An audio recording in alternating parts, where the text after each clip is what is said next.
என்ன இங்க இருந்த மஞ்சப்பொடி பாக்கெட் எங்க போச்சு? என்னங்கடா அது? சாம்பாருக்கு பருப்பை போட்டுவிட்டு மஞ்சப்பொடி மிளகா பொடியை தேடினா மிளகா பொடி கரெக்டா இருக்கு, மஞ்சப்பொடியை காணாம. எங்க போயிருக்கோம்? என்ன மியூசிக்? அடே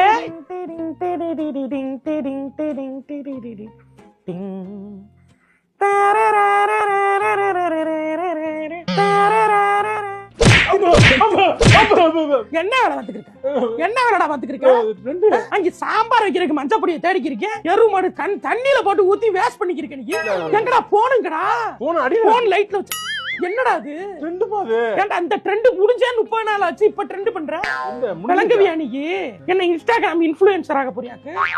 ட்ரெண்டே 30 நாள் அவுட்டேட்டட் ட்ரெண்ட பண்றியே. நீ எல்லாம் எப்படி இன்ஃப்ளூயன்சர் ஆகி ஃபாலோவர்ஸ் வர வச்சு இன்ஃப்ளூயன்ஸ் பண்ணி காசு பார்க்க போறியா? சமைச்சு வீடியோ போட்டே 1 lakh ஃபாலோவர்ஸ் கொண்டு வந்துட்டேன். மும்பை ஏஜென்சில இருந்து 30 லட்சம் ரூபாய் இன்ஃப்ளூயன்சருக்கு தர்றேங்கிறேன். அதை விட்டு நானே வீட்டுல உட்காந்து உங்க அப்பனுக்காக வந்துட்டேன். மஞ்சப்பொடியை தூக்கிட்டு மஞ்சப்பொடி மேல கைய வச்சா மிளகா பொடியை மூக்குக்குள்ள தூக்கி விட்டுரு. அடுப்பு ஆஃப் பண்ணா மட்டும் இல்ல, இன்னும் 4 கிளி கிழிச்சிருப்பேன். சமையல்ல மட்டும் ஏன் இப்படி பதறிட்டு பாக்குறாங்க? சோறு சோறுன்னே இருக்க மாதிரி இருக்கு.